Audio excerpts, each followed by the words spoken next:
Hello, welcome to the channel. Here we have Cauldrons of War. This is the demo version, and I'm pretty happy to showcase the demo version of this amazing war game here in the channel. So we're going to begin with the tutorial, but I'm going to skip the parts in which everything is going to be explained, so we can go into the action as we discover what this is. For those that don't know what is Cauldrons of War, I own the full game, but I just want to show you the demo version. Okay, so what is Cauldrons of War? Well, you can see here we have the map. This is Stalingrad, and we have here the possibility to play the Germans and also the Soviets. In here, in the tutorial, we're going to be the Germans, and this is pretty much the offensive against the Soviets, in which we have to rescue the sixth army that is trapped in Stalingrad. Okay, that's pretty much it. We have here the wiki. The wiki is a little bit useful because it's going to show you not exactly in a very deep way all of the mechanics, but it's going to show you overall what do we have. We have actions, we have types of units, we have operations, and this is one of the most important things because this is we have Cauldrons of War, which is in the operational level in terms of military armies, army groups, and you are going to be thinking more likely strategically in this war game. So don't expect to have units like small units moving around the map. This is not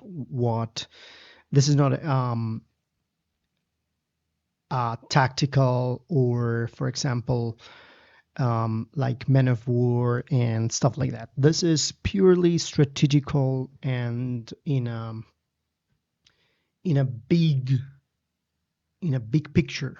Okay, the game uses the NATO symbols, by the way, so you can see here, you can click one and it's going to tell you infantry, panzers, mechanized armies, cavalry, mountain infantry, the fortress infantry, and the motorized infantry, as we can see here. Those are the units that we're going to be using. You have here also a very interesting supply system.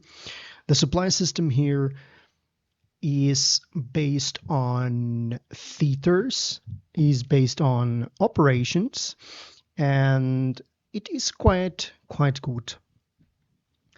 Then you have, for example, types of units that will supply the armies, like horse-drawn carts, because this is World War II, also the air supply and trucks.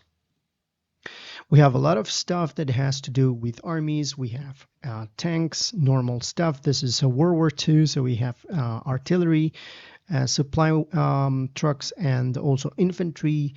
Here we can see the veterancy level, basically, which is called troop quality here. We have also the morale, which is represented with the heart, and it's called cohesion here. Fuel for the supply of motorized and tanks, and also the level of the generals. We have 5 stars, and it is represented in the more stars you have, the better the general is going to behave in the operations. Okay, we have also one thing that is called the barbarity. Okay, barbarity is, let's as it says here in the detail window here, with each level of barbarity, the Soviet armies gain a bonus. The barbarity score also directly influences the chances of seeing partitions appear. So basically, the more barbarian, or the more barbarity you have with the Soviets, the better. The more buffs you have, and also it produces rebels, partitions. So 15, for example, the Soviet armies less easily lose their last cohesion point. With 25, the last 2 cohesion points are less likely to be lost, and with 50, the armies lose their last 3 cohesion points less likely. So that is for barbarity. Then we have the Axis cohesion. So the march east was not triumphant, and Germany's allies are increasingly preoccupied with their own national interests. Among the troops, the lack of consideration on the part of the Germans and the setbacks of the Axis forces are bad signs to soldiers who wonder what they are doing so far from home, fighting in a war not of theirs. This is diplomatic effects of Axis cohesion. The higher the Axis cohesion, the more that the Finns or even the Turks are likely to actively participate alongside you. Then if you have, for example, a mid-term in cohesion, the non-German Axis troops lose their cohesion more easily, meaning the Romanians, the Italians, pretty self-explanatory. And then we have when you basically have no cohesion at all. The trains transporting soldiers and wounded only seem to go one way, westwards. So they're going to be withdrawn from the war. So non-German Axis troops lose their cohesion easily, and the tiredness and attrition of these units is increased and not reduced much. So for the Axis, it's going to be very important to have cohesion here. Moscow, focus on Moscow, for example, you will have to take, basically, the north. If taken, the north could not hold out for long. The ferocity with which the enemy defended the salient can only have one cause. He intends to use it as a springboard to Moscow as soon as the good weather returns. So, for example, Kremlin-focused corps representing the Stavitska's belief in a main offensive towards Moscow is displayed to the right of the map, and as long as this score is positive, the player cannot move units to the south. Meaning south, southwest, Crimean fronts and their operations. That is for, instead of the Axis cohesion, the mechanics for the Soviets in here. So basically we have different types of actions. These are, for example, the tactical stuff that we're going to order the units to do. For example, a breakthrough, a blitz, an assault, so on and so forth. We have a lot of those. Infiltration, airlift. We're going to see them in action here. Okay, just for you to see those, that is in here. Then we have, we can actively zoom in and zoom out with the scroll wheel of the mouse, and also we have here the buttons to do that. You will use your right mouse button to pan the map, and here we have all of the stuff that we are going to be interested of. So this is what is going to be represented here in Cauldrons of War. For example, the HQs here, we have 2 HQs. One is the group B and the group of the Don. It is telling us that these 2 are the HQs, as you can see. Here is show victory objectives. This is to, for example, in here, in this particular one, we have to defend the advance from the Soviets and not allowing them to go into the Don, especially to the group B, because we must avoid the Russians. We must defend and not allow the Russians to encircle the army group B that is posted here in Kursk. We have weather as well. So if we click, you can see that there's snow in there. It's telling us that. Show next operations. Then you have display air superiority. So we have here 6 in here, basically. And then we have the supply capacity. We're going to talk about that in a few moments. So this is pretty much what you get in the map and what you can show on the map as well. You can show this. So Let me just return here for the, we're going to take this out and the victory points. Okay, so here we have the operation styles, and if we go here, we can see that types of operations. This one here is the one that we're seeing on the map. This is the positional warfare. So basically, this means that the armies are basically entrenched, or you can order them to be entrenched, and they're just there. Okay, you can refuel them, you can resupply them, reinforce them, but there is a static type of operation in which the units are not moving. This type of operation here is the siege. So basically, you're going to block the supplies from certain cities. And then we have the most important ones represented here in Cauldrons of War, which are the breakthrough, the front with assault, in which the troops are going to advance within a width formation, and they're going to push like this. This one is a more like a breakthrough operation in which you're going to concentrate forces into breaking the defensive lines of the enemy. Obviously, it says that facilitates resupply, but you're going to have impediments in roads. Especially, you're going to get supplies in rails, but not in roads because of the jams, the traffic jams that this type of operation is going to create. And then we have the encirclement gazelle, and you will have to have enough troops to do the encirclement. Okay, just to note that what we can do, it's a turn-based basically, so you can click here next turn, and each time that you do that, it's going to show you some events that are going to tell you what is happening.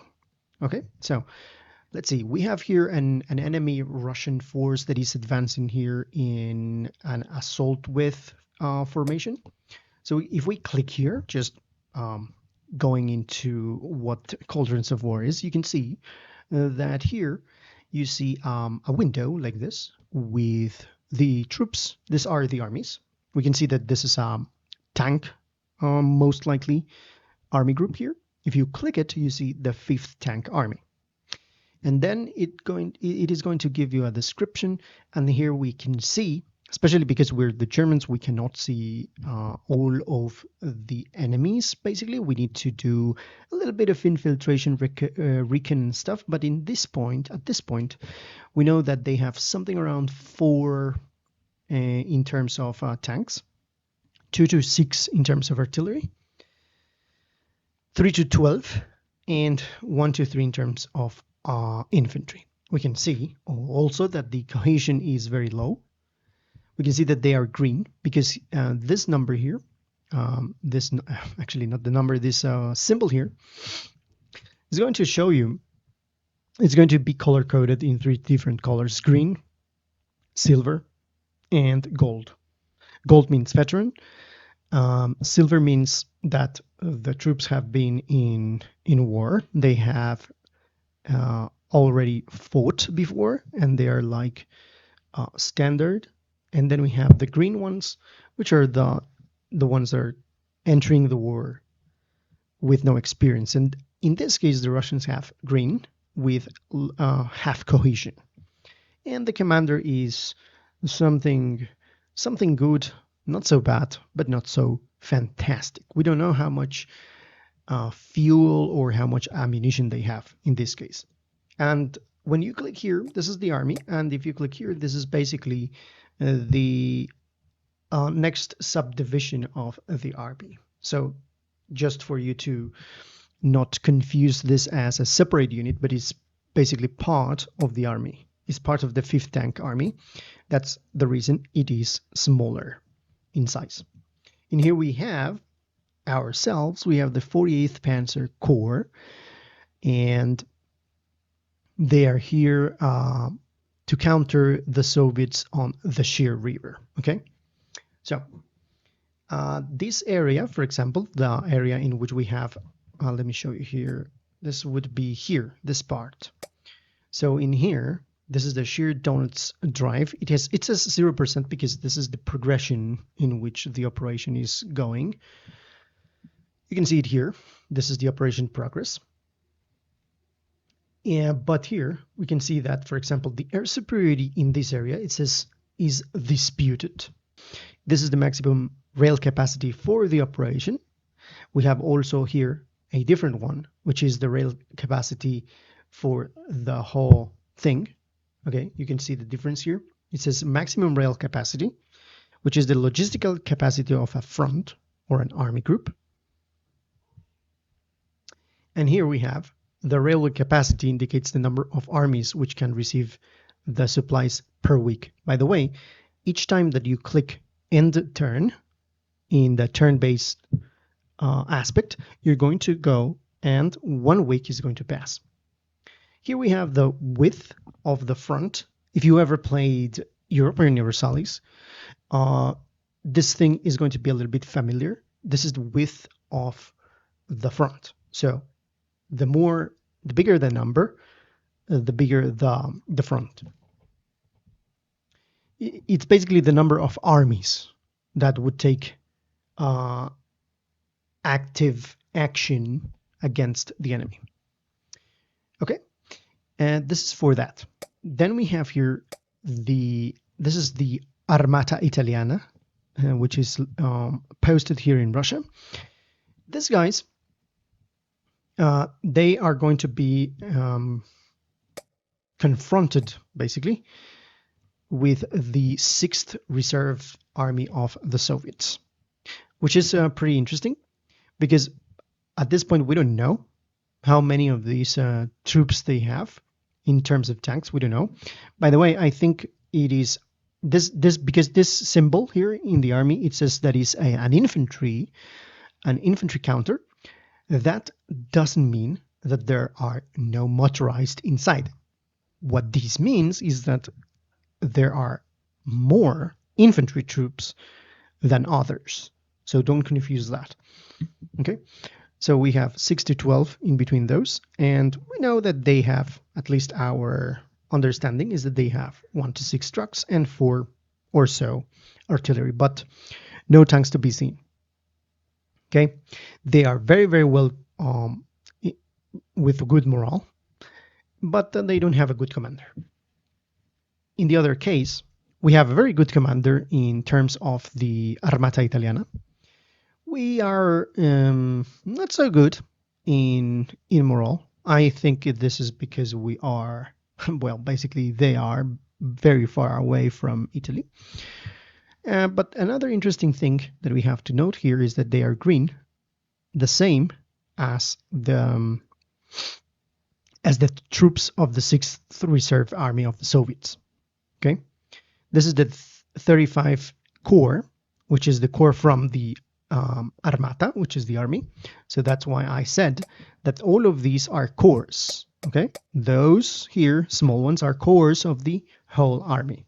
Okay, here we see all of the actions that we can do. We can split the army. We can use the reserve, removes your army from the front lines, shielding it from direct enemy attacks and allowing it to be restored with a refit action.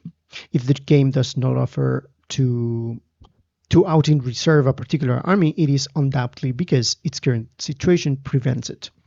We can supply, we can shell the enemy, we can entrench the army, we can try to do a breakthrough, which is going to be very, very tough in this case.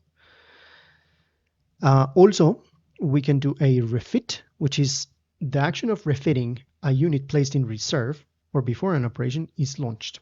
If it is in reserve, you can see here, click here in the actions wiki, and you can click each of those and you can see a more detailed or a more general rather explanation of all of the actions that you can use and do. The blitz, the breakthrough, the deep raid, so on and so forth. It's going to explain you here. Why? Because this one, and I've been trying to find a manual, but this do not come with a PDF manual, to be honest. This basically comes with an in-game wiki like this, as you can see. I'm not saying it's bad. It's pretty nice because you have all the information in here, right? So this is for this area. We can see that they are in swamps. If we click the swamps, see a small image here. They're using pictures of World War II, which is appreciated. It's very nice to have those pictures here. You can see that it says snow. If you click the snow, it's going to tell you snow covers the landscape, blocks the roads, so on and so forth. This is the terrain. Swamps in here. The terrain is difficult to pass for motorized armies. The advance will be difficult and painful.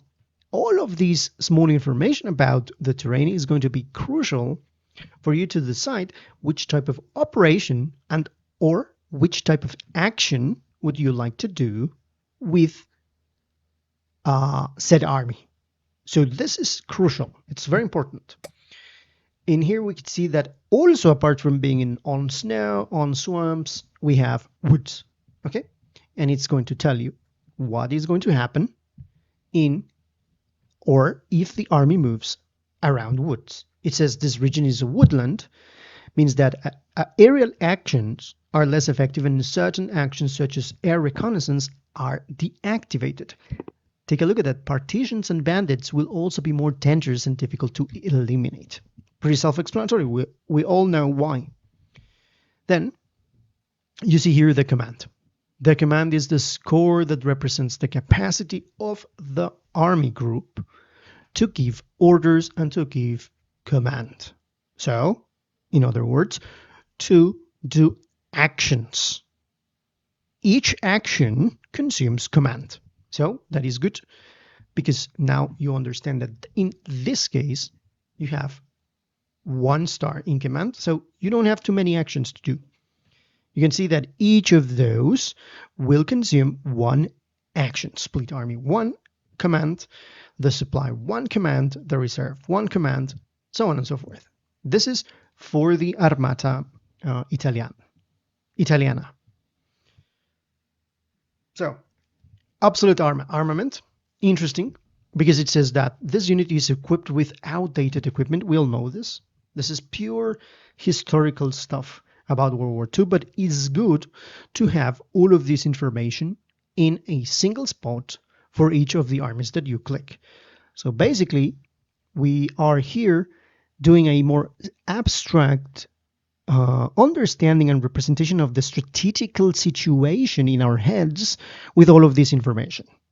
Okay, this is not something visual in which you see the troops moving around. So take that into account. It's abstract and is thinking ahead, thinking strategically. Good. Here, this is the Stalingrad pocket. The Stalingrad pocket is the army that we have to relieve, that we have to rescue. There are a lot of troops in here. There are the 14th Panzer Corps. This is called we have the 4th Corps, the 8th, the 11th, so on and so forth. He's going to tell you each of these each of the actual things that integrate inside each of the corps. It says that it's entrenched. Okay. This is the 6th army that we're supposed to rescue. It says isolated operation. Troops operating in this area are cut off from supply routes. Okay. Okay. All of this is stated in the beginning of the operation of this tutorial mission. I don't think you can see it here. Never mind.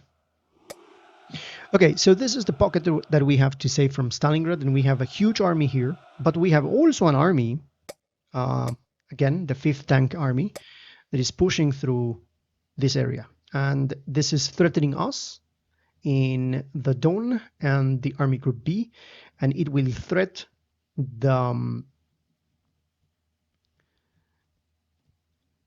fact that if these guys manage to break through here, they're going to be threatening the Army Group B in Kursk. But this is what we got in here. We have the, basically, if we click here, we have the 57 Panzer Corps and the 17th Panzer Division. Now, those are divisions. We have also the 18th Romanian Infantry Divisions, and you can see we don't have armies here. The enemy, though, they have the 51st Army, that is in grayed out, so to speak, because we don't know how much fuel, we don't know how much tanks, but take a look at this. The general skills of this 51st Army, which is reformed, the Red Army, the general here is very, very weak, and they are green. However, we have a golden symbol here, which means that we are very powerful, we're veterans, we know what we're doing, and we have a very, very good general. That is basically General Hoth, if I'm not mistaken. This is the 57th. The Panzer armies of 1942 are equipped with upgraded tanks capable of piercing the armor of the powerful Soviet KV and the T-34 tanks. Slowed down by foot infantry units and with less motorized units and trucks than the previous year. These formations, while still a powerful and potent fighting force, have lost much of their mobility. Little nice description here. We can click here, and also is going to tell us here, which is fantastic. Then we have here, again, the other division. This is the Romanian, ill-equipped. I like how it's really well described, everything here for those that would like to have a more flavor about the situation. Ill-equipped, these troops nevertheless represent an important contribution made by the Romanian in the east. In return for the support, the Romanians are hoping for a revision of the Vienna Diktat, where northern Transylvania was given away to the Hungarians. Very, very good general skill, which is the same general. Different generals, by the way. Sorry. Different generals depending on the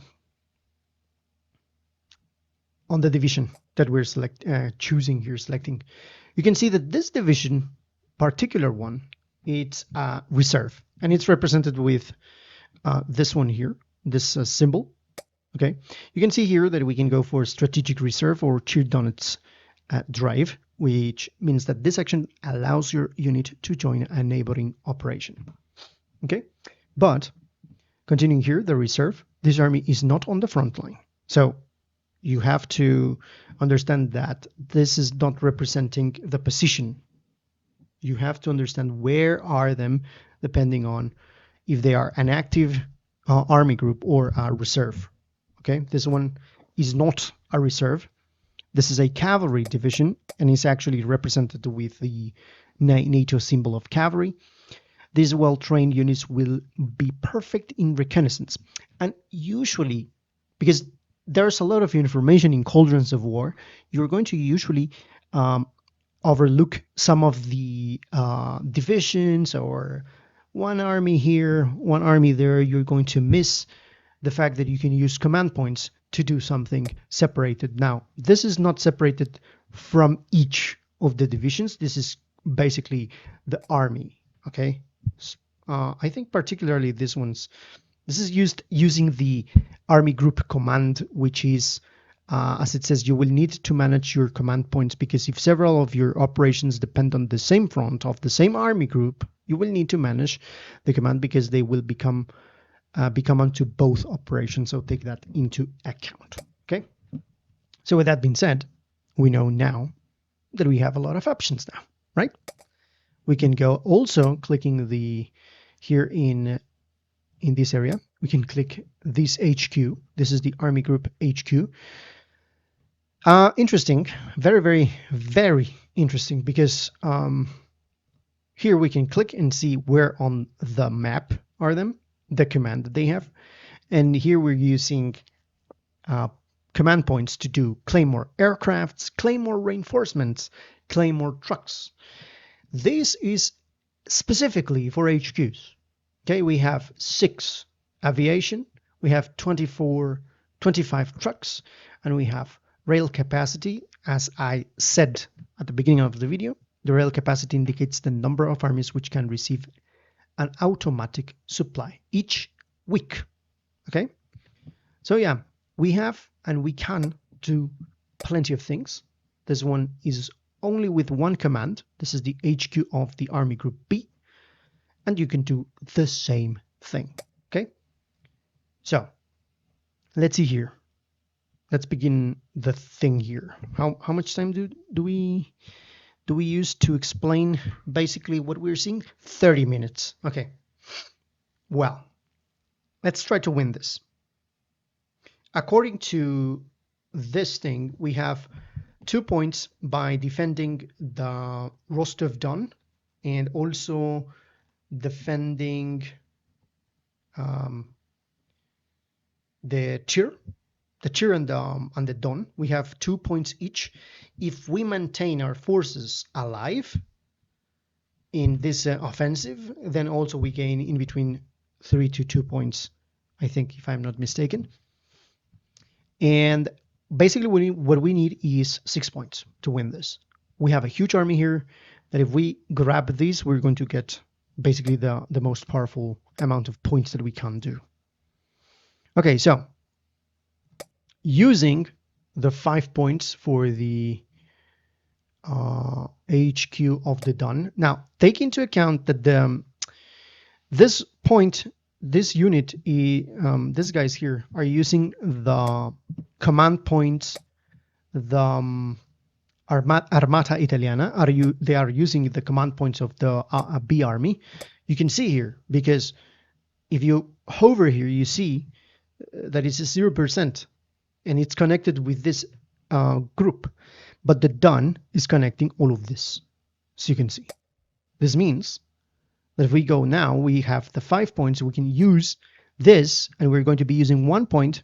This is crucial because you have to understand that you're using the HQ command points in here. That means that you're taken away from these as well. Okay? Okay, pretty much like this. So, what can we do? Let's see. We're going to do. We could come and claim more aircraft. I think it's going to be worth it to claim more aircrafts. The Luftwaffe is too busy elsewhere. You will have to do with what you have. And this is interesting because we have just spent the command points and the Luftwaffe is not available. Okay, we lost the point. We lost the point. So in here, we can grab this one, go for this action, the strategic reserve, returns your unit to the reserves of the front or the army group if the operation is in progress. Your army will have to be able to leave the front and go to the reserve before it can be brought back to the strategic reserve, or to move this to the neighboring operation. You can also do the airlift, which is to refuel the units by airlift because they are not fueled. But thinking about it, they don't need fuel because the only units that need fuel are the tanks. But we can do the airlift either way. Ammunition supply, refit if they are placed in reserve. This is by attacking on a very large front, you intend to force your opponent to stretch his defense line. And entrenchment, go to the front. This is sending these units to the front. We have the option to use 1 point of command of the 4 that we have to send this to the Chur. This is the Chur Donuts. I'm trying to strategic moves. You can use this or go to the front.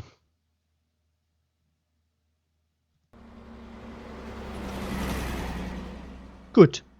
So this army is assigned to a new operation, and this will certainly surprise its adversaries.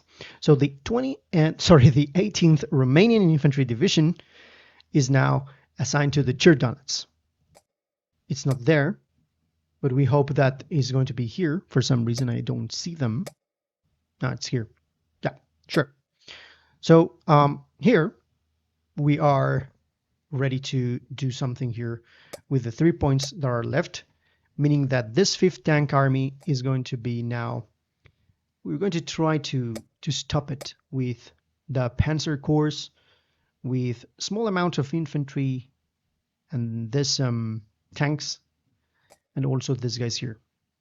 So what can we do? Well, we can do the entrenchment. So let's do the entrenchment. We're using points here, take that into account. With this one, I'm gonna try to scout exactly how many of these guys we have. Let's try to do that. So they are very, very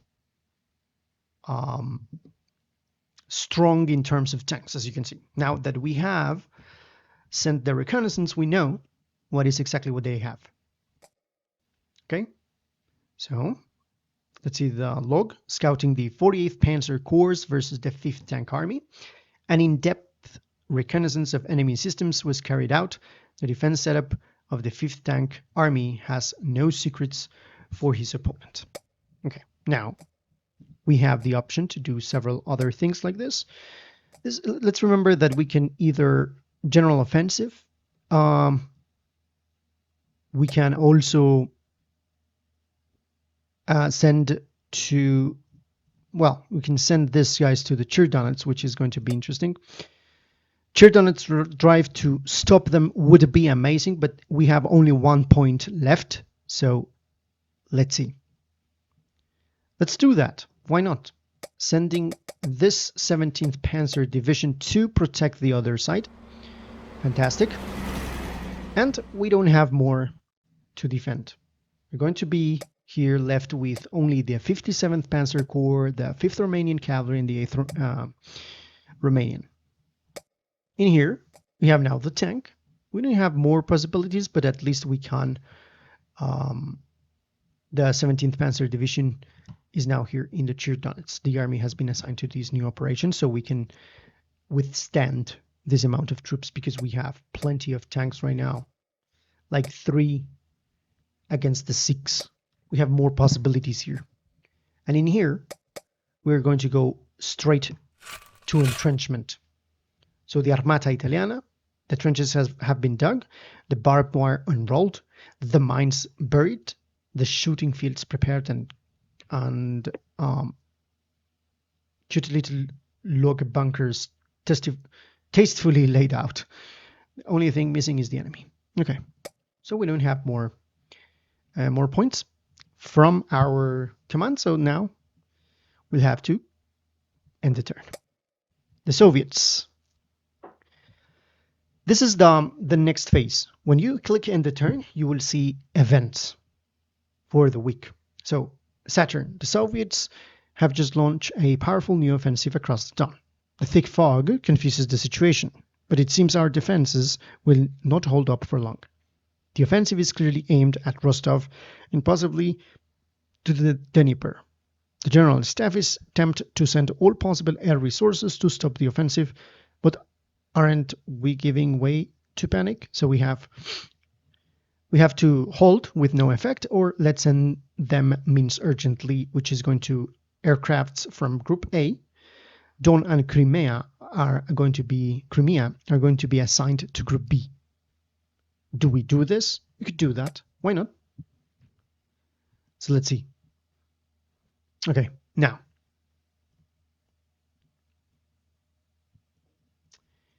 Here, we are in extreme cold, the dense fog, as we can see. These guys are entrenched. You can also do for the 35 Italian Corps. We have this time 4 points here and 3 points here. Interesting, right? So in here we can do an assault, a small assault. We can also do very good with fuel and stuff. These guys are not so powerful, as you can see. So we can do a breakthrough or infiltration. Now, breakthrough is an armored assault. We don't have armor here. So why would you do that? We can also take that and use the shelling. The action is available with cannons. Shelling is more effective in the army, has a lot of cannons. Okay, so let's do that. Use 1 point and is going to be hitting this one, the score in here. So military intelligence suspected a gathering of enemy units, presumably preparations for an offensive. Based on approximate information, the gathering areas of the suspected enemy offensive were heavily bombarded. The artillery is well supplied, and it is with a hellish cadence that the enemy positions are shelled, transforming the landscape into lunar desolation. So they have lost 1 cohesion. Apparently, well, this one here, it separated the cohesion of each of those. So let's do another shelling. It's important. I think we need now ammunition. So we're going to go for supply. Great. So it is a true noria of trucks that is necessary to supply this army. Fuel +1, ammunition +1. The extreme temperatures that have plagued this theater of operations make the operations difficult. Some vehicles refuse to start or simply die. So we have 1 truck. We lost 1 truck on the snow, on the heavy snow, and yeah, basically we lost 4. You can see in the operations that we have extreme cold. Now, what is extreme cold? The thermometer displays very strong negative temperatures. Vehicles stall, fighting ends as soon as the frozen infantrymen find shelter, and the life expectancy of an abandoned wounded comrade is less than 30 minutes. You have to be crazy or Finnish to consider waging war in such conditions, as you can see. Dense fog covers the theater, and some actions are favored, such as infiltration and maskirovka, which is for the Soviets. Others are impossible. Reconnaissance is impossible in fog.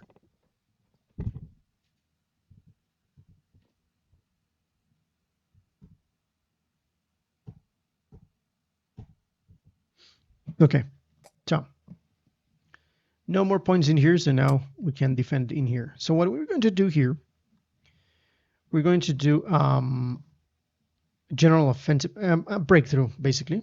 We do a breakthrough here.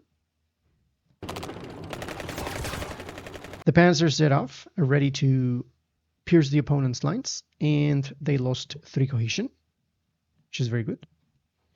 We have still 2 points. We can try to do a heroic charge, or we can use here, well, we're going to have more points here. Yeah, I think it's here, right? Yeah, here. We can use here the assault. Interestingly enough, those are on reserves. We're going to use the tanks here to do definitely we're going to do a breakthrough. They lost 1 cohesion, which is good, and an assault. So what happened here? Sometimes it's up to the infantry to do the job. A violent assault has just started. Let's remember that we're using here the Holy Army Detachment. It's from the 7th Corps and the debris of other formations. Well, it says that the extreme cold that reigns on the battlefield has frozen the rivers, which are an obstacle no more. Overflanked from all sides while trying to hold a front that is too wide, the defenders is unable to organize his defense in depth. So we lost 2 tanks and 1 cohesion, sadly. No more points. Let's end the turn. This is the Führer said that as a last resort, the troops locked in the pocket of Stalingrad could still eat their horses. Well, that day has arrived. So they are eating their own horses because we are not able to save them. Okay. See now. We managed here something. So we see that we have 3 points here. Operation Saturn, you can see it's a big operation, by the way. The first guard, the 6th Reserve Army is doing very, very intense work in here. We have the Security Division Vicenza, Alpini. The Italians are holding here. Then we still have this guys here, air superiority. So this means that demonstrating astonishing courage, not hesitating to ram enemy planes. The young Soviet pilots, despite their lack of experience, challenged the Axis control of the sky to the invader. You can see that the 5th Shock Army is pushing here. So we can now do shelling, I think. Shelling is going to be the best thing we can do. We're going to shell all of them. And finally, we're going to use these 2 points to do shelling. We don't have fuel, so let's supply with trucks. Okay, so we supply and we shell these guys. And finally, we get here to do, I think it's going to be here, restore communications.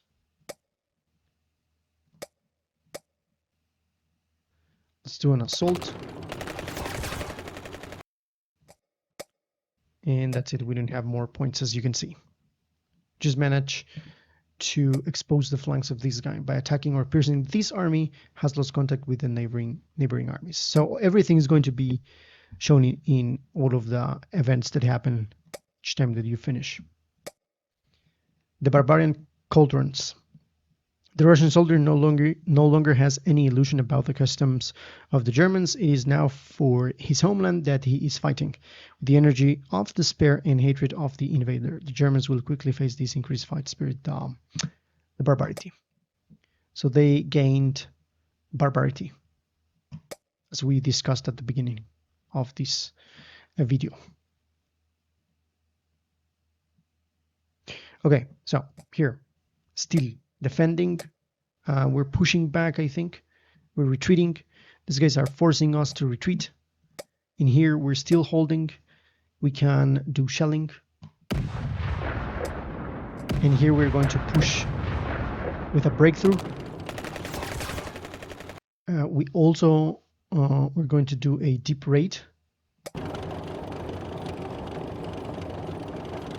And now we're going to do fuel supply. And over here, and we have more. So we can, we're retreating here, right? So we can try to do a hedgehog defense. Formation does not seek to hold the whole front, but relies on small, highly fortified defensive areas. Let's do that. Let's try to do a shelling again. And I think another, we could try to do an infiltration of sorts, but just restore communications with those guys. Draw 5 points. So the cheer is held. We got 2 points because of that. The Donetsk is held is 2 points, and our allies remain confident. Despite the setbacks, our allies are still on our side. The last defensible line before Rostov is still under our control, so we didn't lost neither the cheer, neither Rostov. So that's why we get this draw. Okay, let's remember that we were to have 6 points in order to succeed. So yeah, this is basically Cauldrons of War. And as you can see, there are thousands of hundreds of possibilities of different situations that are going to develop as we do the same, or let's say replay the same operation. So we can expect different outcomes every time that you try the same operation, and different situations every time that we play the whole strategy. We can change the strategy as we wish, and if you go and you actually play, you have options of difficulty. You can also select green buttons for historical choices. And they are going to be shown in here, the historical choices. Show next operation on hover. You can do display designer's notes and stuff like that. It's pretty interesting. Okay, the only one that you can play on the demo is the full Blau in June 28, December 18th, 1942. Okay, if you do that, you're going to have the description of the full Blau. You get the victory points as follows, and how many victory points you need, 6 points, and it is going to separate each of the situations that are going to happen on the operation by points, and is going to tell you exactly what amount of points are you going to gain or lose. And you can see we need to keep our equipment, which is the historical reaction, or you can use let's equip them. It's good to have the one that is in green because you know what was the historical one. So yeah, that's pretty much it. So this was Victus. See you in the next one.